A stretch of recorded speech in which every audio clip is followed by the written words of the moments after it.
Terima kasih Anda masih bersama kami. Bagi Anda yang baru saja bergabung, kami hadirkan kembali 3 berita utama hari ini. Upaya penyelundupan sabu-sabu seberat 28 kg digagalkan polisi. Solar langka, sopir kendaraan diesel di Asahan rela antre berjam-jam di SPBU. PSMS Medan ditahan imbang 1-1 oleh Persikat Depok dalam lanjutan Liga 2.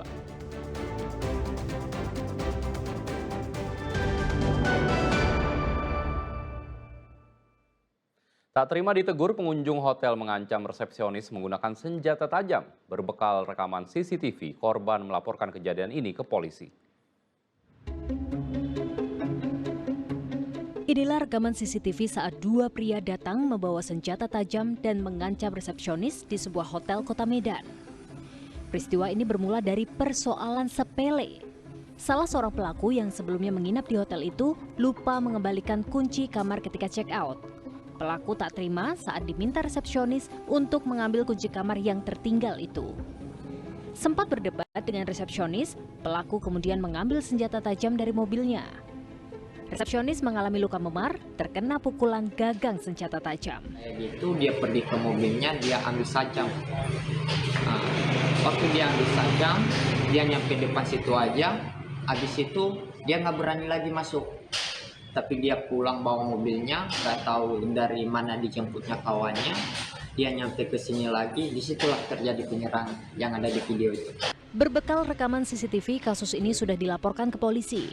Pelapor juga menyebarkan video ke media sosial dengan tujuan pelaku bisa segera ditangkap. Tuti Alawiyah Lubis melaporkan dari Medan, Sumatera Utara. Bahan bakar minyak jenis solar di Asahan langka. Kelangkaan solar diduga akibat ketimpangan distribusi dan pengurangan stok solar di sejumlah SPBU. Antrean panjang hingga setengah kilometer terlihat di salah satu SPBU di Jalan Lintas Sumatera Simpang Kawat Asahan. Antrean itu disebabkan lantaran sudah sepekan solar di Asahan langka. Dampaknya sopir kendaraan bermesin diesel kewalahan mencari SPBU yang memiliki stok solar. Salah satunya di Ginting. Sudah 4 SPBU ia masuki tetapi stok solar habis. Akhirnya ia terpaksa antre di SPBU Simpang Kawat selama berjam-jam demi mendapatkan solar. Dari Rantau, Bang.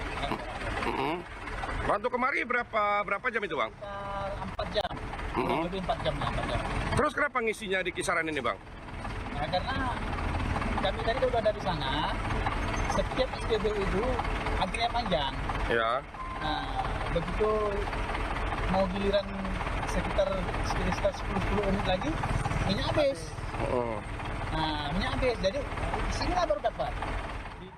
Menurut pegawai SPBU, kelangkaan solar dipicu adanya pengurangan jatah harian, sehingga pasokan solar yang diterima oleh SPBU habis terjual lebih awal dari biasanya. Tuti Alawiyah Lubis melaporkan dari Asahan. Kita beralih ke informasi lain, PSMS Medan harus puas berbagi poin saat menjamu Persikat Depok dalam lanjutan Liga 2 Indonesia.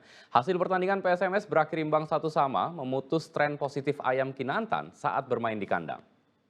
Kekuatan dari Serigala Margonda atau Persikat Depok. Kita lihat. Di laga grup 1, PSMS Medan tampil menghadapi Persikat Depok di Stadion Utama Sumatera Utara. Tim tamu tampil menekan sejak awal. Meski kedua tim jual beli serangan, babak pertama ditutup imbang tanpa gol. Grup A antara PSMS Medan berhadapan dengan Jalannya babak kedua terkendala hujan deras yang mengguyur. Pergerakan bola sulit dikendalikan pemain kedua tim. Meski begitu, tim Ayam Kinantan bisa mencetak gol di menit 77 lewat Ari Maring, memanfaatkan kemelut di depan gawang Persikat.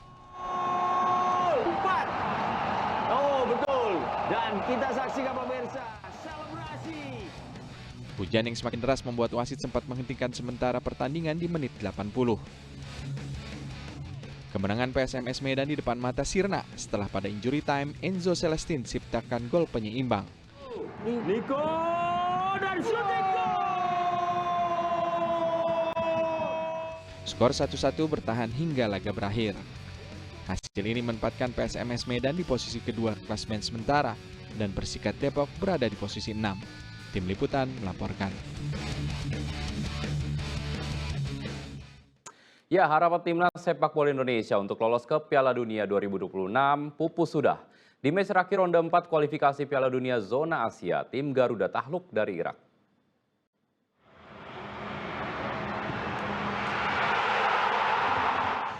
Bermain dengan dukungan supporter Indonesia di King Abdullah Sports City Jeddah, timnas Garuda tampil Spartan dan mendominasi atas Irak di babak pertama. Serangan bertubi-tubi di dalam dan luar kotak penalti gencar dilakukan.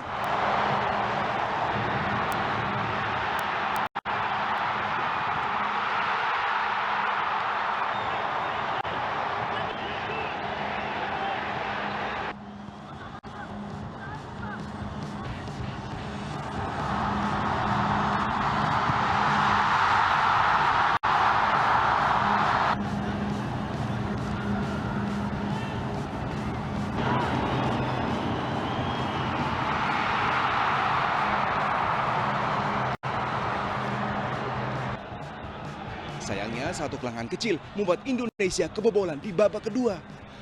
Menit 75, gol kemenangan Irak dihasilkan Zidane Iqbal melalui tendangan keras dari luar kotak penalti.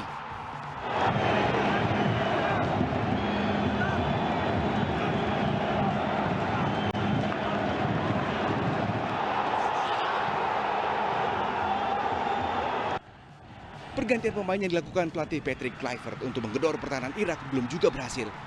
Skor berakhir 1-0 untuk kemenangan Irak.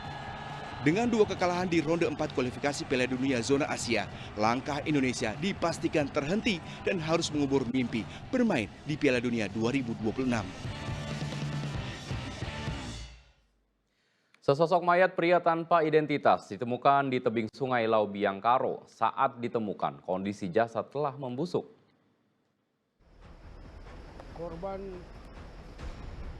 Mayat pria tak berbusana ditemukan di pinggir sungai Laubiang, Jalan Lingkar, Kecamatan Kabanjahe, Kabupaten Karo. Mayat pertama kali ditemukan oleh warga bernama Barus saat hendak memancing. Saat menelusuri tepian sungai mencari tempat untuk memancing, Barus kaget melihat tubuh manusia dalam keadaan telungkup.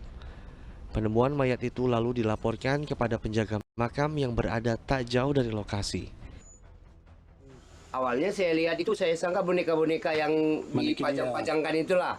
Nah, lama saya lihat gitu, ini manusia nih. Saya dekat tambah dekat lagi, ini manusia ini gitu. Makanya baru kita laporkan ke atas. Saya laporkan sama bapak ini yang jaga kuburan sini.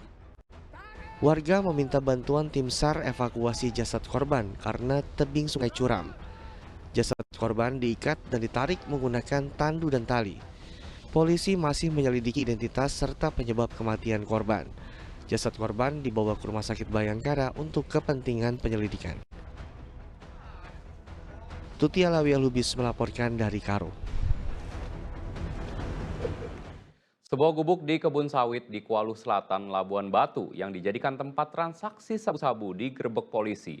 Dalam penggerebekan itu polisi menangkap 1 orang dan barang bukti.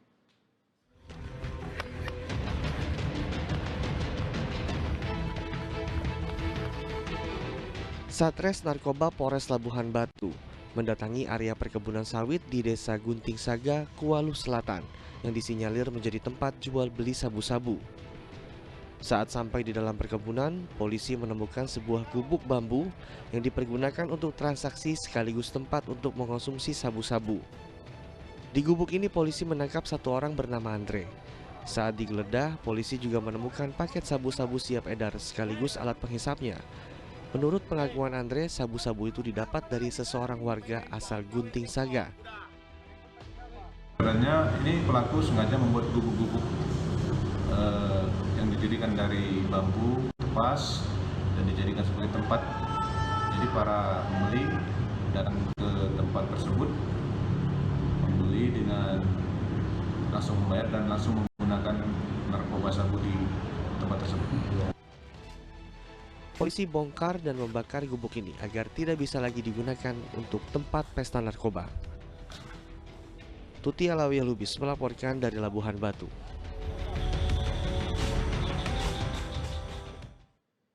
Upaya penyelundupan sabu-sabu seberat 28 kg digagalkan Polda Sumatera Utara. Narkotika dalam belasan paket tersebut sedianya akan diedarkan ke provinsi lain.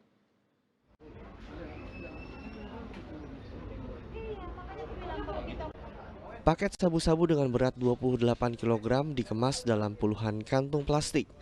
Seluruhnya disita tim gabungan Direktorat Narkoba Polda Sumatera Utara dan Polres Labuhan Batu dalam 2 penggerebekan berbeda di Kabupaten Labuhan Batu. Sabu-sabu dikirim melalui jalur darat dengan 2 gelombang dan melalui perantara orang yang berbeda. Dari lokasi penggerebekan pertama, petugas menyita 13 kg sabu-sabu. Sedangkan dari lokasi kedua sebanyak 15 kg sabu-sabu. Paket narkoba dalam jumlah besar tersebut rencananya akan dikirim keluar dari Provinsi Sumatera Utara. Kedua tersangka ini dikendalikan oleh DPO IFH yang sedang kita lakukan pengejaran. Yang 13 kg saya tambahkan sedikit bahwa mereka ini ada 2 pengendali dan DPO. Dua-duanya warga negara Indonesia. Dari 2 lokasi penggerebekan, 4 tersangka diringkus polisi. Mereka dijerat menggunakan undang-undang tentang narkotika dengan ancaman hukuman mati. Tuti Alawiyah Lubis melaporkan dari Medan. Terima kasih. Ya, laporan tersebut sekaligus mengakhiri berita Sumatera Utara hari ini. Jangan lupa, pastikan Anda subscribe channel YouTube Liputan 6 SCTV Daerah. Saya Ridho Yahya, berterima kasih atas perhatian dan kebersamaan Anda. Selamat beraktivitas dan sampai jumpa.